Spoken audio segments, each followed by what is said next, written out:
Olá, meus seres, eu espero que tudo bem com vocês. Prof. Sost no canal Bem na Bio, seja muito bem-vindo, seja muito bem-vinda. Nós focaremos agora no vestibular da Universidade Estadual de Londrina, extremamente tradicional no estado do Paraná.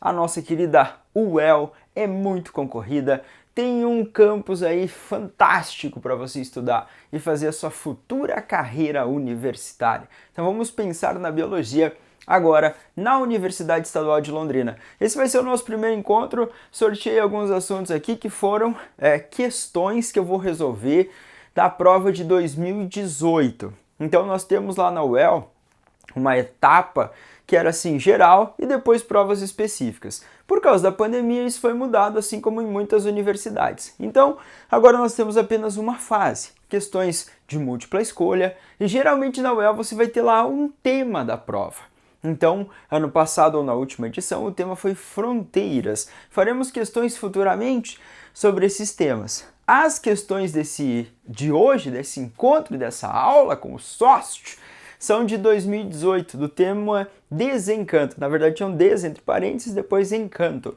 com o mundo. E aí a UEL vai, de acordo com os temas, desenvolvendo as suas questões, tá bom? Então, eu espero que você aproveite essa aula, eu espero que você foque aí nessa universidade maravilhosa, espero estar contribuindo. Se você gostar, deixe seu like, se não é inscrito, se inscreva no canal, deixe seu comentário, mais rápido eu respondo você. Se você não entender também, deixe sua dúvida, mais rápido eu respondo você. Começamos! Vírus. Se nós falamos em vírus, é um assunto que está aí extremamente rondando diferentes provas. Na UEL a gente vai pensar em características gerais, então isso vai valer para várias universidades e na UEL não seria diferente. Os vírus são seres acelulares, ou seja, não possuem estrutura celular. Sost, mas a prova falou que tem ribossomo. Não tem ribossomo. Tem núcleo? Não tem núcleo. Tem retículo endoplasmático liso rugoso? Tem membrana plasmática? Limitando, a gente vai falar não. Alguns vírus são chamados de envelopados e aí eles roubam parte da membraninha das células hospedeiras e aí formam um envelope ao redor do capsídeo. Mas também não são todos os vírus que são envelopados. Algumas palavrinhas além de acelular, então não apresentam estrutura de célula. Não apresentam metabolismo próprio, ametabólicos. Por isso muitos autores vão falar que os vírus não são vivos, por não ter célula, por não ter metabolismo próprio. Outros autores vão falar, sim, eles são formas de vidas um pouco diferentes. Eles têm, por exemplo, material genético, DNA ou RNA como material genético. E protegendo esse material genético, existe uma estrutura proteica. Não esqueça que existem capsômeros e eles são feitos de determinadas proteínas e eles formam um envelope. Não, eles formam uma estrutura, que você não vai confundir um termo. Ele forma uma estrutura como se fosse uma cápsula ali. Se eu pensar no material genético mais o capsídeo, aí a gente tem uma estrutura chamada núcleo capsídeo. Então imagina que a gente tem assim alguns vírus que são formas geométricas bem bonitinho. Então esse é o capsídeo. Aí o material genético está aqui dentro, protegido por esse capsídeo, ponto. E alguns vírus seriam envelopados. Aí eles teriam roubado partezinha da membrana e esse envelope estaria externo à estrutura do capsídeo. Os vírus também podem ser considerados piratas biológicos. Eles podem sequestrar células. Como ele é parasita intracelular obrigatório. Põe aí na sua mente PIL. Os vírus são PIL. Parasitas intracelulares obrigatórios. Ele vai ter que estar parasitando uma célulazinha para colocar esse material genético para trabalhar, para expressar as proteínas, para fazer cópia desse material genético e para esse vírus manter as atividades e sequestrar essa célula, meu ser. Então, por favor, cuidado com essas características gerais. Ah, mas a UEL veio carregada com palavrinhas estranhas. Retrovírus é um tipo de vírus que apresenta RNA como material genético, mas além do RNA, apresenta uma enzima chamada transcriptase reversa. Então eu vou colocar aqui TR, que é transcriptase reversa.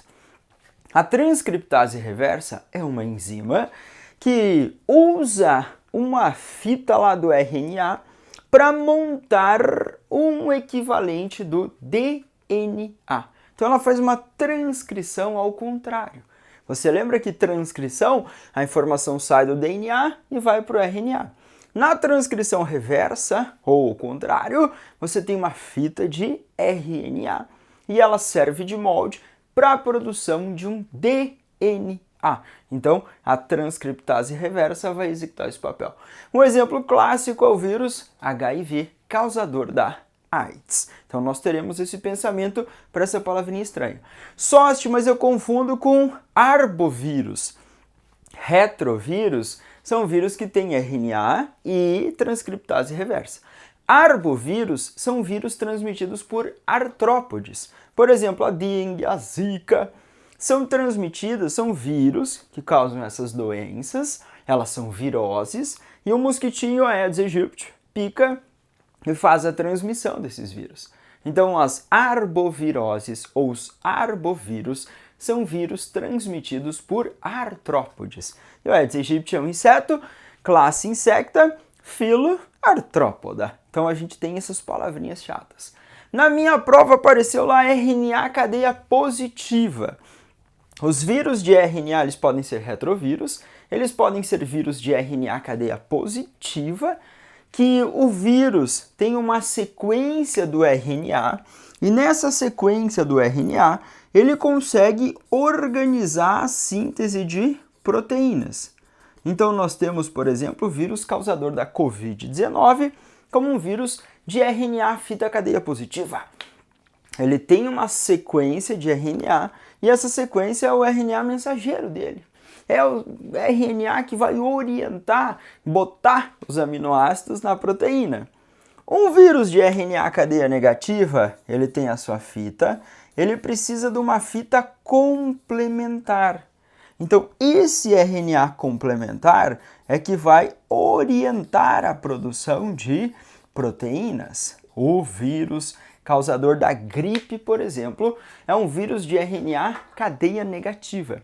Ele vai necessitar de uma fita complementar para daí sim organizar a síntese de proteínas. Então, cuidado com essa coisinha específica. Vírus de RNA são retrovírus, quando tem transcriptase reversa, vírus de RNA cadeia positiva, quando a fita organiza e orienta a síntese de proteínas, e cadeia negativa, quando eu preciso de uma fita complementar ao RNA que o vírus possui. Então, se a prova aprofundar, o material genético é uma das coisinhas legais que eles podem aprofundar. Ah, mas na minha prova apareceu o bacteriófago. O bacteriófago é um vírus que parasita as bactérias. Um vírus que vai ser o ciclo de reprodução em bactérias. Apareceu o ciclo lisogênico. Lise o gene, quebra o gene. O vírus, por exemplo, HIV, ele tem RNA, transcriptase reversa e monta um DNA. E esse DNA que ele montou, ele pode se juntar lá no DNA das células denominadas de linfócitos T4 ou TCD4, humanas.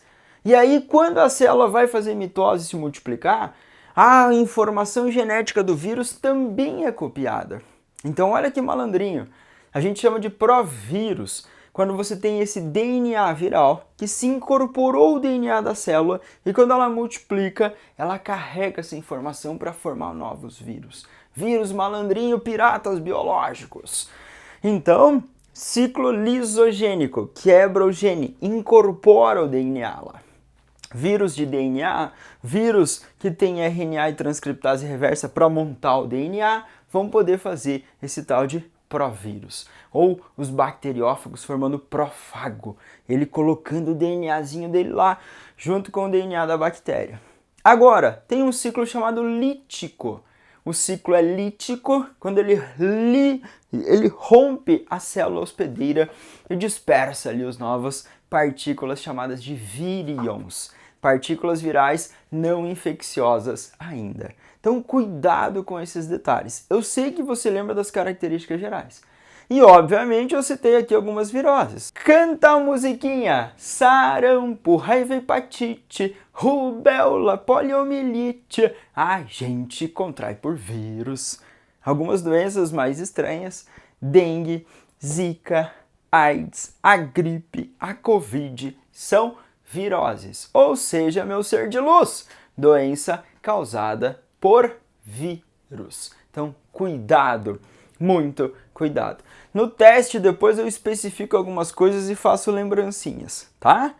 Se nós olharmos para a fisiologia humana, coloquei aqui um esqueminha do sistema urinário, que foi questão também da UEL de 2018.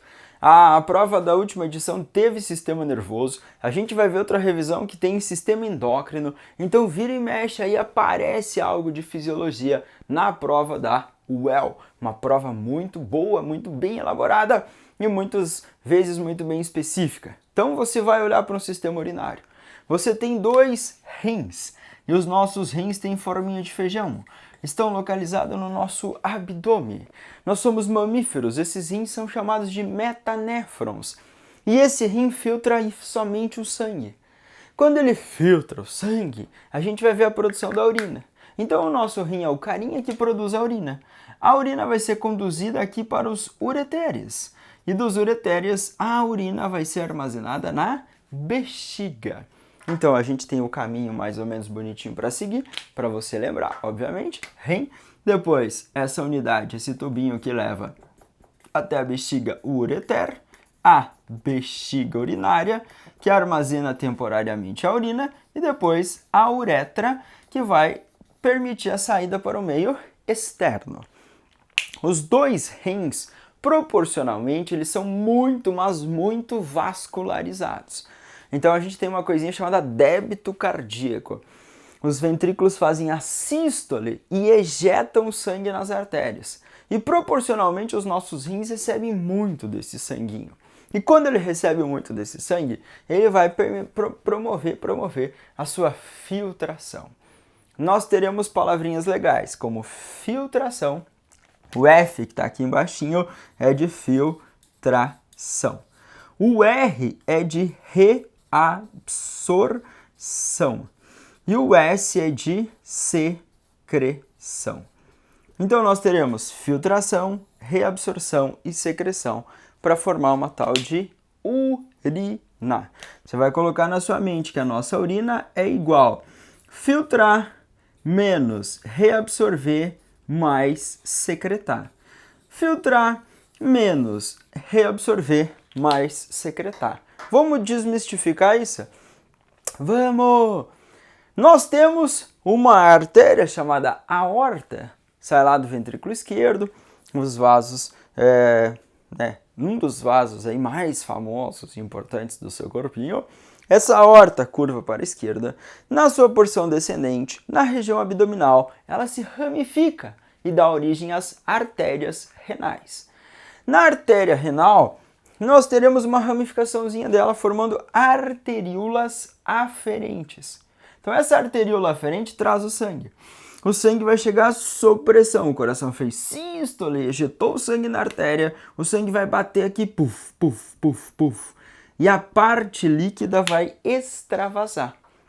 Imagina essa mãozinha do sócio e essa bolotinha aqui dentro. Isso aqui é chamado glomérulo renal ou glomérulo de Malpighi. O vaso sanguíneo ali enovelado ou enroladinho.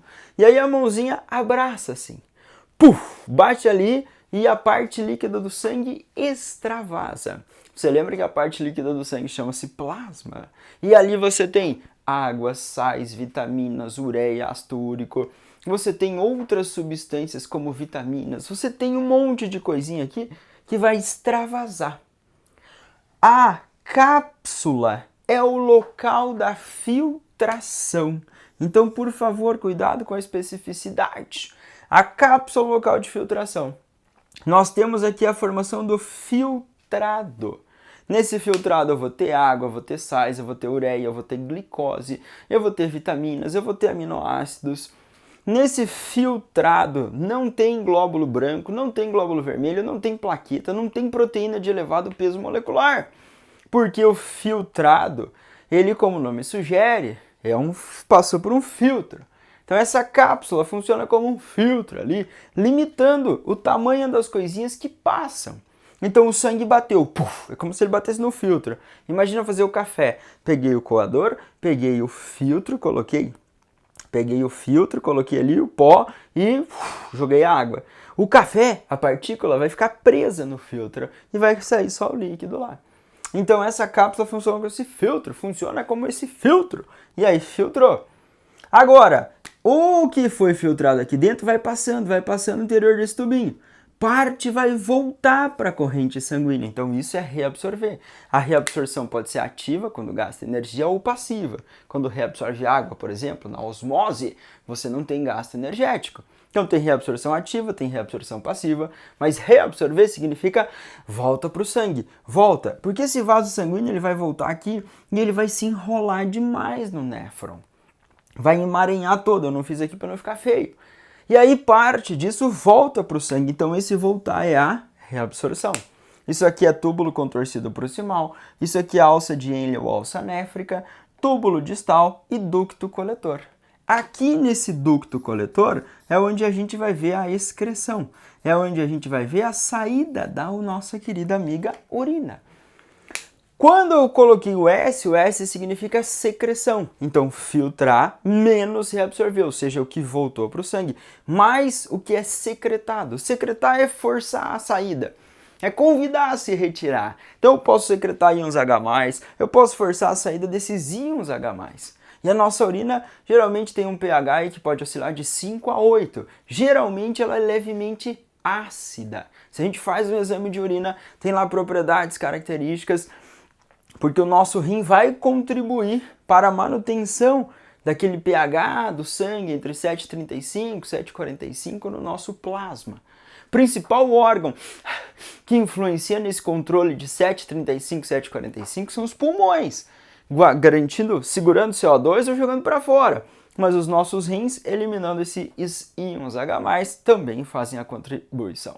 Então, urina é filtrar, menos reabsorver, mais secretar. Praticamente ali na urina eu tenho água, sais, ureia. Praticamente. Eu posso encontrar outros resíduos, obviamente, restos biológicos, outras coisinhas, mas não esqueça que somos mamíferos e o principal resíduo excretado chama-se ureia.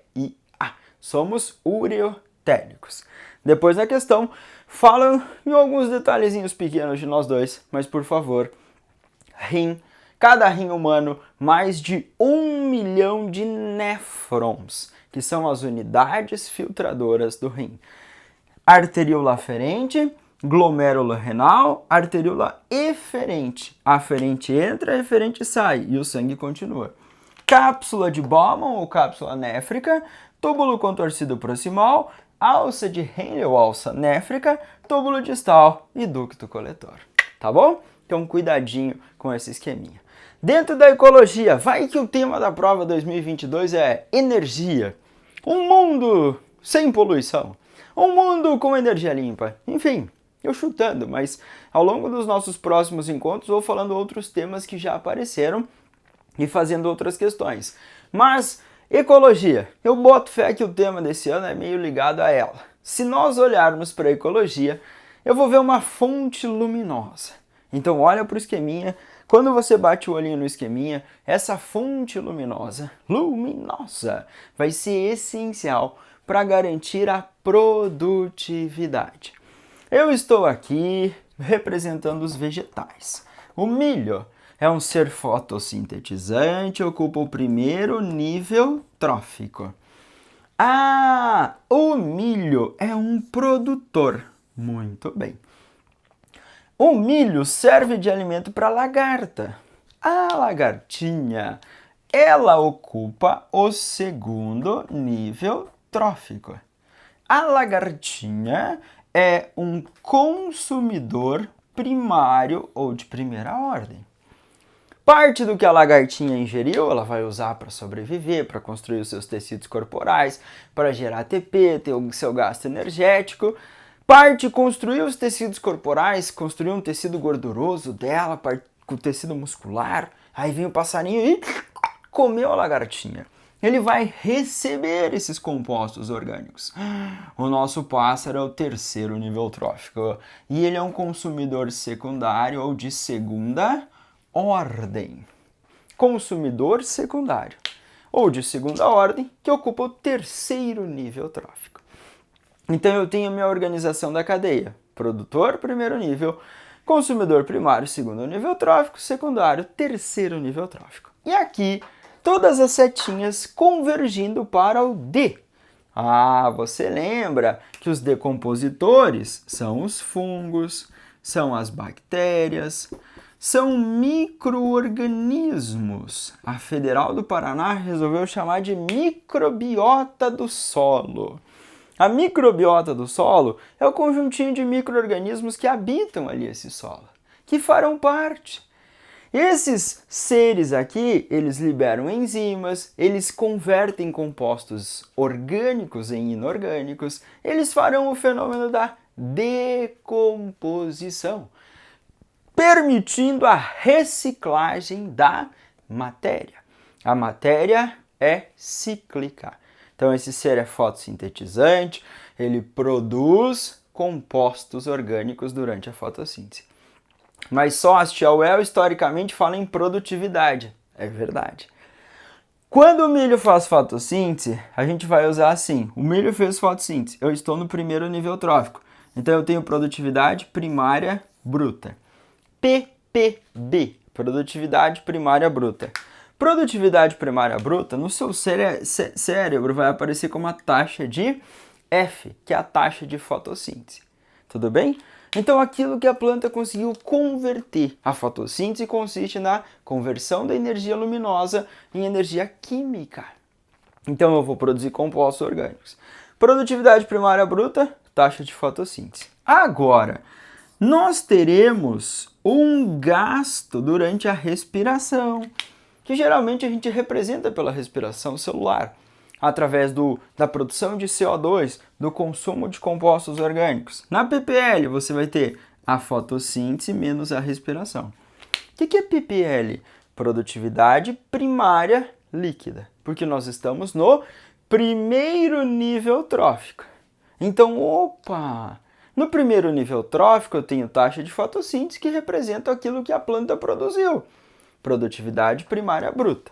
Menos o que a plantinha gastou para se manter viva, produtividade primária líquida. Aquilo que foi produzido, menos o que ela consome. Menos o que ela gasta para manter essas atividades. Isso vai construir o corpinho dela. Lá no corpinho dela tem amido, tem celulose, tem proteínas, tem lipídios. Vem a lagartinha e comeu. A lagartinha ocupa o segundo nível trófico, então eu vou ter uma produtividade secundária bruta na lagarta. Eu vou pôr aqui em cima, né? Vamos pôr em cima, porque aqui embaixo vai aparecer no decompositor, e o objetivo é facilitar e não confundir. Então na lagartinha, produtividade secundária bruta. É o que foi transferido aqui. Saiu como produtividade primária líquida, vai entrar como produtividade secundária bruta. Mas a lagartinha consumiu parte para se manter viva. Ela vai fazer respiração celular, vai sair CO2, ela vai consumir. E o que ela recebe, menos o que ela gasta na respiração, compõe a produtividade secundária líquida, porque eu estou no segundo nível trófico. A lagartinha tem tecido muscular, tem tecido nervoso, tem tecido gorduroso, tem intestino. A lagartinha está ali se alimentando de boa, parte do que ela consumiu constrói o corpinho dela. E agora vem o pássaro e nheque, comeu a lagartinha. O passarinho recebeu tecido gorduroso, tecido muscular, outros componentes. Ele recebeu a produtividade secundária líquida, saiu daqui e entrou como produtividade terciária bruta, porque eu estou no terceiro nível trófico. Mas o pássaro gasta para voar. Tecido muscular do passarinho gasta muita energia, o sistema nervoso, ele tem que se manter ativo. E aí eu vou ter produtividade terciária líquida. Geralmente esse gasto, meu ser de luz, vai ser representado na prova da UEL, em outras também, e no Enem, como respiração. Então, produtividade primária bruta, taxa de fotossíntese. Estamos no primeiro nível trófico. Produtividade primária líquida, a fotossíntese menos o que foi consumido na respiração. A produtividade primária líquida, estamos ainda no primeiro nível trófico. Sai daqui e entra no próximo nível como produtividade secundária bruta. Entrou tudo ali. Quando ele comeu a lagartixa, quando ele comeu a folhinha do milho, ou comeu o grão do milho. Agora, o que a lagartinha recebeu, menos o que ela gasta para se manter, é a produtividade secundária líquida. Lembra que o líquido, sempre você tem que reduzir os gastos para esse nível trófico manter a sua vida, a sua atividade. Então, cuidado com isso aqui. A energia sempre diminui ao longo dos níveis tróficos. Se a prova perguntar para você em qual deles tem mais energia acumulada, no milho ou no pássaro? Mais energia acumulada? No milho. A energia vai sempre diminuindo ao longo dos níveis tróficos. Isso vai limitar o tamanho das cadeias. Geralmente nós não temos cadeias muito longas na natureza, porque os últimos níveis tróficos receberiam uma pituquinha quantidade de energia, tá bom?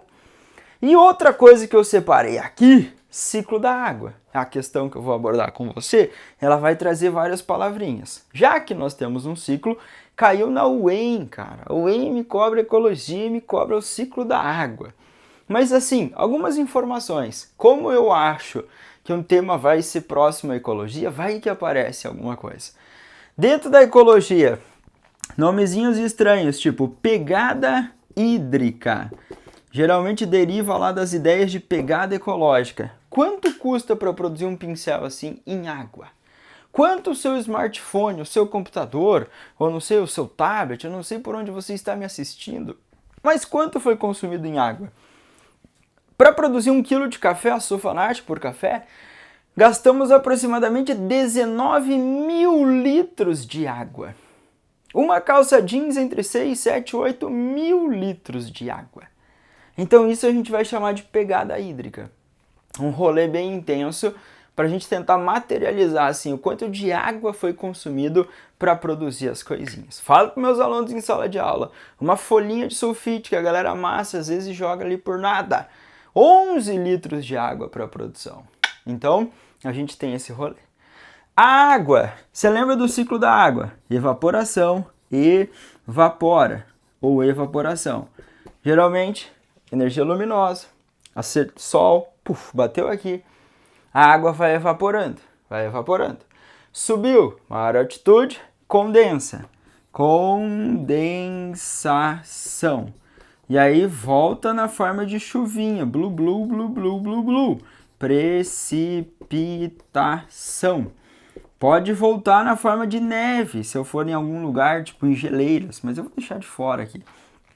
Pode voltar assim na forma de neve. Tava lá nos Alpes, só te observando, beleza? Eu posso ver que essa precipitação, essa chuvinha que caiu, ela pode cair, obviamente, na floresta tropical. A floresta tropical é extremamente úmida, quente, e ali eu tenho um grande fluxo de água. Ah, mas 70% do planeta Terra são os oceanos, 97% da água é salgada, estão nos oceanos, 3% é doce, 2% estão em geleiras, 1% aí está próximo a nós, em rios, lagos. E quando chove, vai abastecer esses ambientes, vai escoar, vai abastecer lençóis freáticos. Você e eu somos seres vivos e participamos desse ciclo da água. Então, geralmente, quando nós pensamos nesses passos aqui, principalmente na mudança de estado físico da água, a gente pensa no pequeno ciclo da água. O pequeno ciclo da água, as mudanças de estado físico praticamente da água, o retorno à chuva, o abastecimento. Agora, quando eu incluo a minha participação, a sua, o quanto a gente consome de água? O quanto eu preciso de água para sobreviver? Estou perdendo água na transpiração. Na minha respiração sai vapor de água. Meu suor para resfriar o corpinho. Nas minhas fezes, na minha urina, eu tenho perda de água. Então eu, sócio, você estamos aí participando porque somos seres vivos. E aí quando a gente inclui os seres vivos, a gente chama de grande ciclo da água. Tá bom? Então, vai subir questão aí para a gente aprofundar os detalhes. Fique até o fim do vídeo. Se você tiver dúvida, manda aí o mais rápido, Sost responde para você. Teste número 1 na tela para você. UEL 2018, Desencantamento do Mundo ou Encantamento do Mundo tema. 1. Os vírus não pertencem a nenhum dos 5 reinos. Pesquisadores se dividem entre aqueles que não os consideram seres vivos, pois não possuem metabolismo próprio, e os que consideram que a capacidade de replicação e hereditariedade e a evolução já são suficientes para considerá-los como tais. Com base no conhecimento sobre vírus, considere as afirmativas a seguir. Cuidado em 2022 com esse tipo de questão. 1. Os vírus são constituídos por uma ou várias moléculas de ácidos nucleicos, protegidas por uma cápsula de proteína. Os vírus 2. Os vírus se reproduzem assexuadamente por bipartição, primeiramente duplicando seu material e em seguida dividindo-se. 3. O vírus da cólera, transmitida pela saliva de seus portadores, causa fraqueza muscular progressiva, lesões na pele e nas mucosas. 4. Os vírus podem ser combatidos por vacinas fabricadas com agentes infecciosos atenuados, que promovem a reação do organismo ao produzir anticorpos específicos. Assinale a correta. Bom, letra A somente 1 e 2, B somente 1 e 4, C somente 3 e 4, D 1, 2, 3 e E 1, 2, 3 e 4. Cuidado com esse tipo de questão, porque ela é chatinha em relação a esses itens. O item 1 é um item verdadeiro. Você vai falar, por que, Soche? Porque quando ele falou que os vírus apresentam os vírus constituídos por uma ou várias moléculas de ácido nucleico. Então eu posso ter lá o DNA ou RNA. Não esquece do ou, DNA ou RNA, tudo bem? É a regra. Você vai falar, mas tem exceção. A regra, DNA ou RNA. Quando nós falamos no material genético, pode ter mais de uma molécula de um deles. Então, por isso, verdadeiríssimo. O 2, os vírus se reproduzem assexuadamente por bipartição? Não.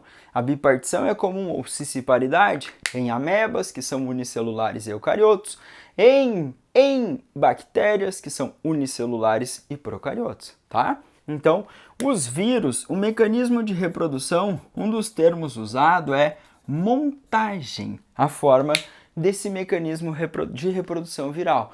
Desde entrar, sequestrar a célulazinha, fazer a célula produzir coisinhas, e aí sim a gente vê a ação dele. O vírus da cólera, doença transmitida pela saliva de seus portadores. Cólera é uma doença bacteriana transmitida por água contaminada, essa cólera. Geralmente vai promover dores, desconfortos abdominais, fezes contaminam o ambiente, fezes diarreicas, e aí a gente entra em contato e ingere vibrião colérico, uma bactéria. Então, cólera fora, uma bactéria. 4. Os vírus podem ser combatidos com vacinas fabricadas por agentes infecciosos atenuados? Sim, eu me empolguei aqui, não tem parcial 5, mas esse item sim. Você vai falar, opa, tem vacina tríplice. Sim, tríplice viral, você tem lá sarampo, rubéola, cachumba, você tem vacina para gripe, para covid. Você tem doenças que são combatidas por vacinas. Então você tem um antígeno, o vírus faz o papel do antígeno e ele vai estimular o seu organismo a produzir os anticorpos que vão bloquear a entrada desses seres ou desses micro-organismos chamados de vírus. O anticorpo é a proteína de defesa que impede a proliferação do antígeno, no caso o vírus. Então, ficamos com a B de biologia, itens 1 e 4, tá bom? Subindo a questão 2, eu acho que você não ia errar essa número 1. Subindo a 2, os rins, pelo processo de filtração, excretam, além de fármacos, substâncias provenientes do metabolismo. Com base nos conhecimentos sobre anatomia e fisiologia renal, atribua V para verdadeira ou F para falsa as alternativas a seguir. Depois do sangue filtrado pelos rins, cabe aos néfrons a função de reabsorver substâncias importantes para o metabolismo do organismo, como água, ureia, sais, ácido úrico e hormônios. Esse O segundo parênteses. A baixa pressão sanguínea nos capilares do glomérulo renal força a saída do fluxo sanguíneo para o ducto coletor, formando um fluido denominado filtrado tubular ou urina. Terceiro parênteses. A glicose, aminoácidos, vitaminas e grande parte dos sais do filtrado, em condições normais, são reabsorvidas pelas células da parede do túbulo contorcido proximal e devolvidos ao sangue. Quarta, no néfron ocorre a filtração, em que a pressão do sangue expulsa do glomérulo a água e as pequenas moléculas dissolvidas no plasma, como sais, moléculas simples e ureia para a cápsula. Quando ingerimos muita água, a produção do hormônio antidiurético é estimulada, aumentando a permeabilidade do túbulo proximal e ducto coletor.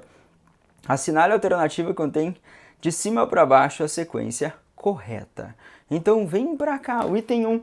Depois de filtrado, cabe ao néfron a função de reabsorver substâncias importantes. Até aí tudo bem. Água, ureia. Você risca ali, ureia, não. Ácido úrico, não. Ácido úrico serão jogados para fora. Então isso aqui não vai ser reabsorvido. Na segunda, a baixa pressão sanguínea nos capilares renal força a saída do fluxo para o ducto coletor. Primeiro, o sangue chega à arteríola aferente glomérulo sobre uma elevada pressão. E o pituquinho vai extravasar, a gosminha vai extravasar, a parte líquida vai extravasar para a cápsula de Bowman ou cápsula néfrica. Nada de túbulo coletor ou ducto coletor. Então, migué.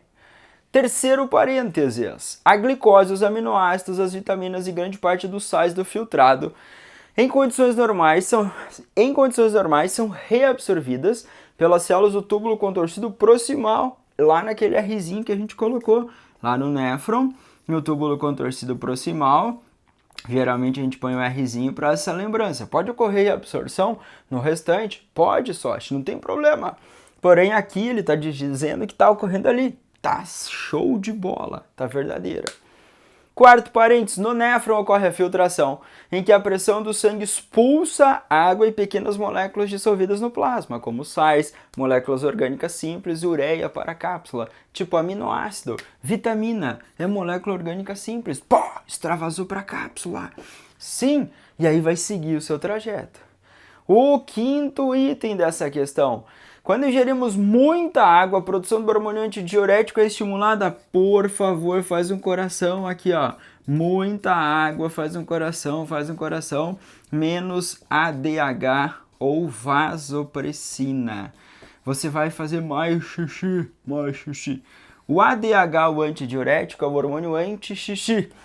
Então a regra é, se eu tiver ingestão de menos água, aí vai aumentar o ADH. E o ADH vai atuar lá no túbulo distal, lá no ducto coletor, estimulando a formação de aquaporinas, poros de água, para garantir uma maior reabsorção de água. Então se você ingerir menos água, se eu estou perdido numa floresta, se eu não estou ingerindo água na forma ali líquida, gostosinha, em quantidades adequadas, aí eu aumento a produção e liberação do ADH. O ADH é produzido no hipotálamo e armazenado na neurohipófise. Mas, por favor, cuidadinho. Juntando, falso, verdadeiro, falso. 2D de dado para nossa alegria. Questão número 3 na tela para você sobre ecologia. Da quantidade total de água que recobre o planeta, cerca de 97% encontra-se nos mares, oceanos e o restante 3% são de água doce. No entanto, a hidrosfera, também nos ambientes de água salgada quanto de água doce, se apresenta diversa em relação aos organismos que fazem parte dela, ou que dela fazem parte.